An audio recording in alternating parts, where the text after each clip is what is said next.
Je me permets de revenir sur quelques mots-clés qui me semblent très importants, sans vouloir être réducteur de votre pensée, mesdames. Améliorer l'offre de services. Ça me semble fondamental pour les professionnels que nous l'entendions. Apporter des réponses personnalisées, être au cœur de la demande. Passer pour les professionnels de la théorie à la pratique.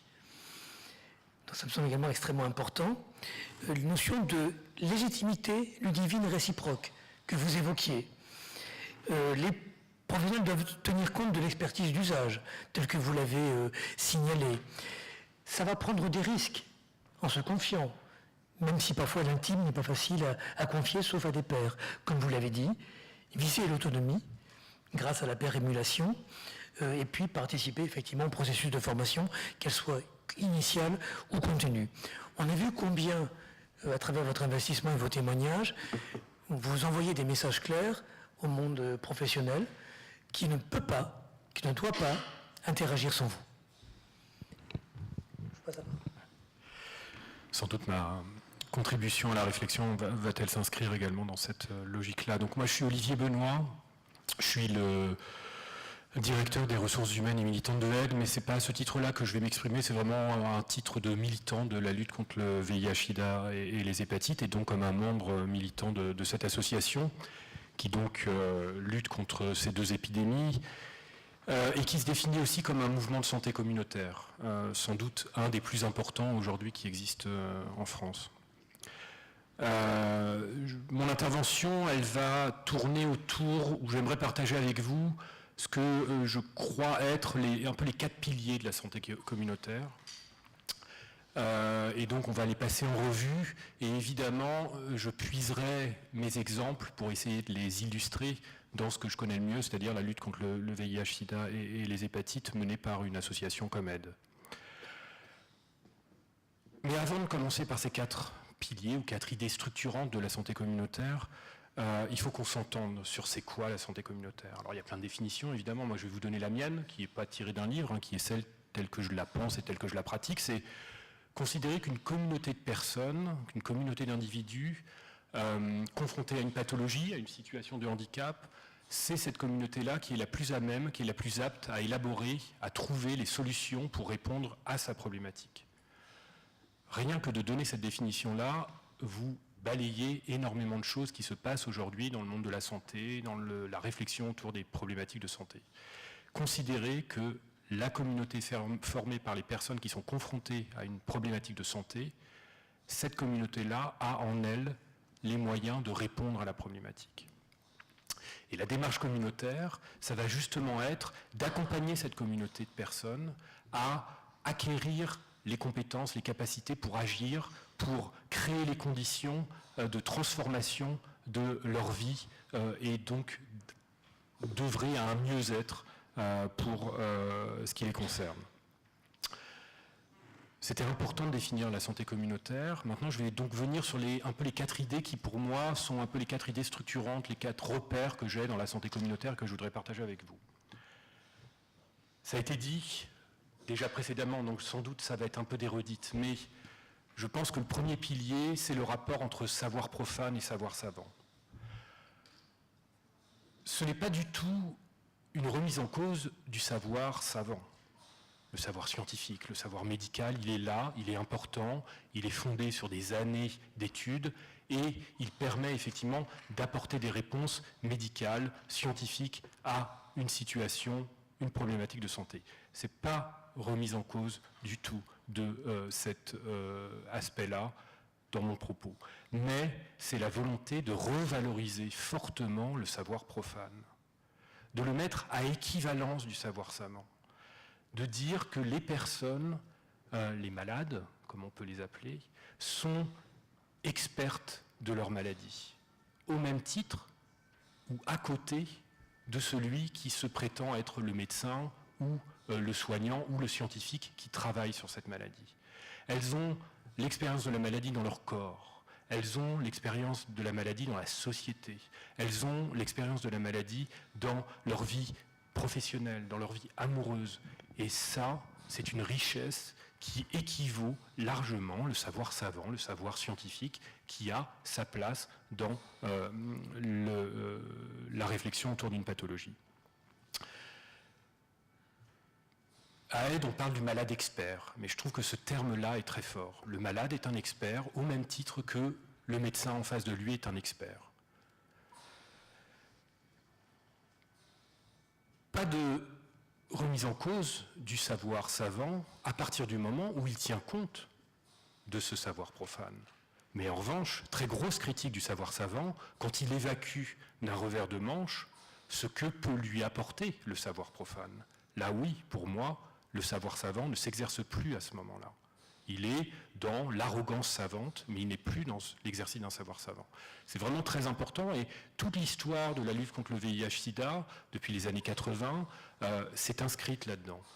Aujourd'hui, il y a une évolution très forte, sans doute, du rapport entre le médecin et le malade, qui est encore plus appuyé aujourd'hui avec les nouvelles technologies, avec l'apport de connaissances qu'elles permettent, etc. Mais c'est dans la lutte contre le VIH-Sida que le colloque singulier entre un médecin et le malade a profondément été modifié.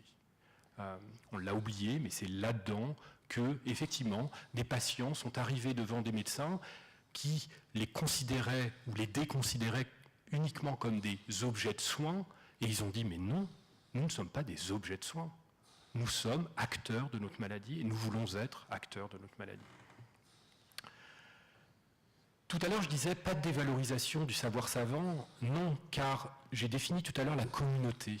J'ai dit une même communauté. Dans cette communauté, vous trouvez évidemment les malades, il ne faut pas les oublier, mais vous trouvez aussi les savants qui font partie de cette communauté. La création de Aide, bon, c'est Daniel Defer, sociologue, philosophe, compagnon de Michel Foucault, philosophe qui décède du sida dans les années 80, 84, il décède. Et effectivement, Daniel Defer se dit « Ah, situation impossible, on est traités comme des chiens, les malades sont traités comme des chiens, dans les hôpitaux, considérés comme des moins que rien. Il faut qu'on réagisse, il faut qu'on s'organise, il faut qu'on trouve des solutions qui sont adaptées à cette situation et qu'on transforme la situation dans laquelle aujourd'hui on est confiné. » Mais il emporte avec lui, dans cette communauté qu'il qualifie la communauté de destin autour du VIH, il emporte avec lui les savants. Les savants ne sont pas mis à côté, ils font partie. Moi j'ai entendu il n'y a pas très longtemps, alors je ne sais pas si vous la connaissez, mais pourtant c'est une femme, et en plus une femme prix Nobel de médecine, Françoise Barré-Sinoussi, qui a co-découvert le virus du sida dans les années 80, et qui racontait, donc une chercheuse, donc une scientifique, en plus aujourd'hui prix Nobel, mais à l'époque, voilà, jeune chercheuse, bardée de diplômes, qui cherche, mais elle raconte qu'elle cherche, mais qu'en même temps le soir, elle rentre chez elle, et chez elle, elle héberge des amis qui sont en train de mourir. Et tous les matins, elle va chercher le virus avec la trouille au ventre de se dire, ce soir, est-ce que je vais retrouver mes amis qui sont chez moi, que j'héberge? Elle fait partie de la communauté. Donc c'est vraiment très important d'avoir ça en tête, que le rapport du savoir savant et du savoir profane, voilà, à équivalence. Pour moi, c'est la première idée structurante de la santé communautaire. La deuxième, évidemment, c'est celle qu'on va redire, qu'on a redit, c'est l'empowerment. L'empouvoirment, disent les Québécois. Je trouve ça beaucoup plus joli, l'empouvoirment. C'est-à-dire l'idée de renforcer les capacités des personnes à agir, à prendre les décisions qui vont leur permettre justement de réduire les risques face à une pathologie, de mieux vivre leur pathologie, de reprendre un projet de vie, repenser un projet de vie. L'empowerment, c'est pour moi le deuxième pilier de la santé communautaire.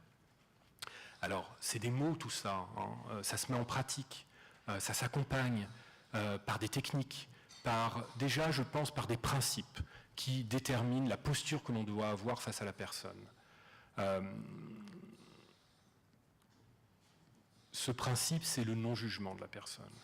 La personne arrive avec son histoire, avec ses pratiques qui la caractérisent. Eh bien, je ne la juge pas sur ses choix. Je ne cherche pas à prendre l'ascendant sur elle, mais je me positionne dans une posture de non-jugement par rapport à elle. Je ne fais pas forcément mien ou mienne ses pratiques, c'est pas ça qui est demandé, mais en tout cas, je ne porte pas un regard moral ou un regard en surplomb sur ses pratiques. Le non-jugement. Et évidemment, le respect de l'autonomie de la personne. La personne va cheminer, Elle va peut-être pas cheminer là où on voudrait qu'elle aille, mais elle va y aller. Et c'est sans doute le chemin qu'elle a choisi de prendre. Alors, ça, c'est la posture. Et après, il y a des techniques pour l'empowerment. Évidemment, c'est des techniques d'écoute, des techniques d'accompagnement dans l'échange que l'on peut avoir avec les personnes, que ce soit un échange individuel ou collectif. Vous allez pouvoir accompagner les personnes à renforcer leurs capacités, à se sentir en capacité de reprendre en main les choix qui vont dicter leur projet de vie. Et ça, c'est vraiment très important. On le fait à Aide en permanence sur plein d'actions. Je vais vous en prendre une très récente, qui date de quelques années maintenant. Aide à œuvrer pour pouvoir développer en France le dépistage qu'on appelle le dépistage communautaire, le dépistage rapide avec une petite goutte de sang sur le bout du doigt. On reçoit les personnes dans des entretiens à ce moment-là, et avec elles, on construit les solutions qui vont être adaptées à leur situation. Solutions qui vont aller soit sur essayons de trouver ensemble les moyens d'éviter la pathologie, puisque là ton résultat est négatif, donc tu n'es pas atteint éventuellement de la pathologie VIH, et où, eh bien, maintenant, le résultat est là, eh bien, on va construire ensemble, cheminer ensemble dans un projet de vie. Troisième idée, je suis obligé d'aller vite, donc j'ai peur que le temps s'écoule. Troisième idée, la force du collectif. Pour moi, peut-être que ça sera objet de discussion, mais la santé communautaire ne se pense pas individuellement. Elle peut se construire individuellement, mais elle est d'abord inscrite dans un collectif. Le collectif, il est très important car il permet de confronter son expérience singulière à l'expérience de l'autre et de s'enrichir mutuellement par l'autre, par la confrontation avec ce que l'autre a pu connaître, le père a pu connaître.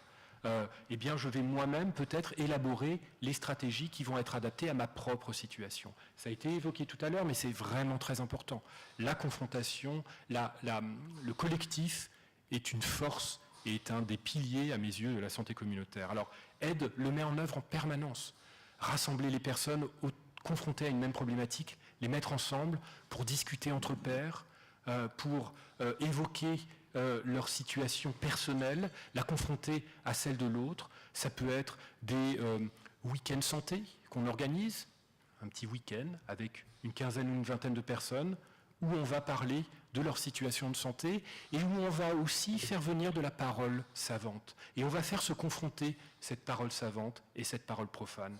Et ça va faire évoluer tous les regards.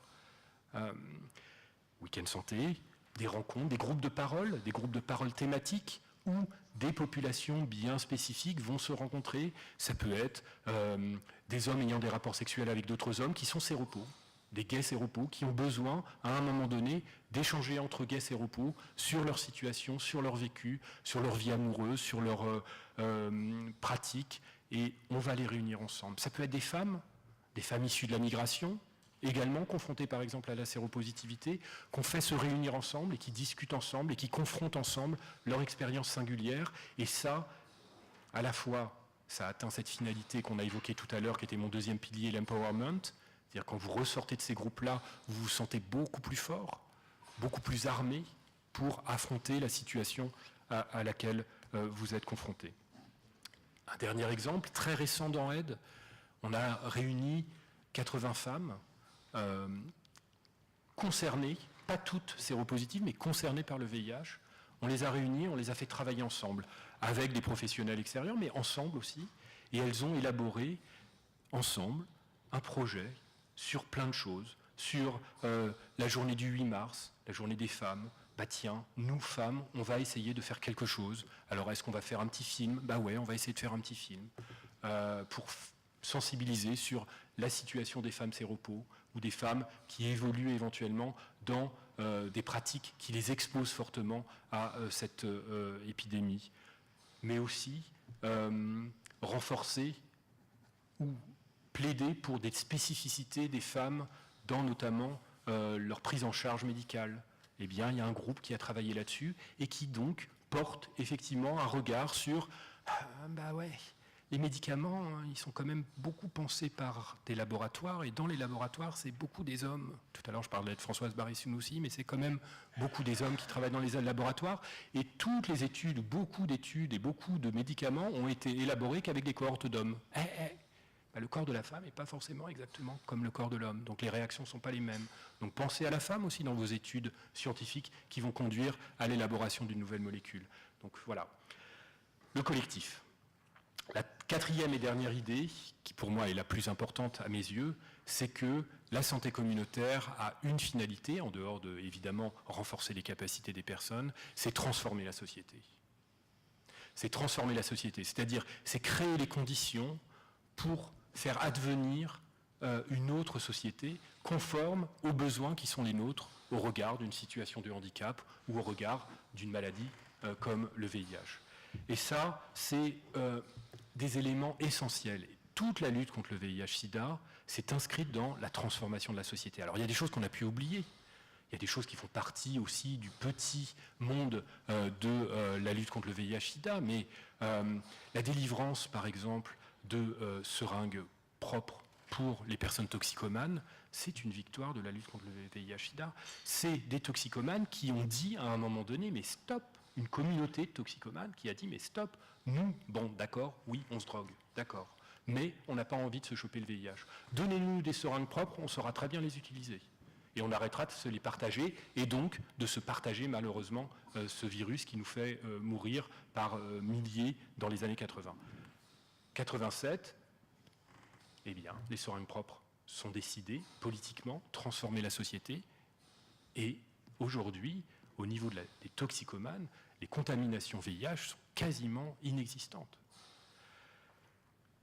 La reconnaissance des droits des homosexuels, ça fait partie de l'histoire du VIH aussi. C'est aussi une conquête, c'est aussi une transformation de la société.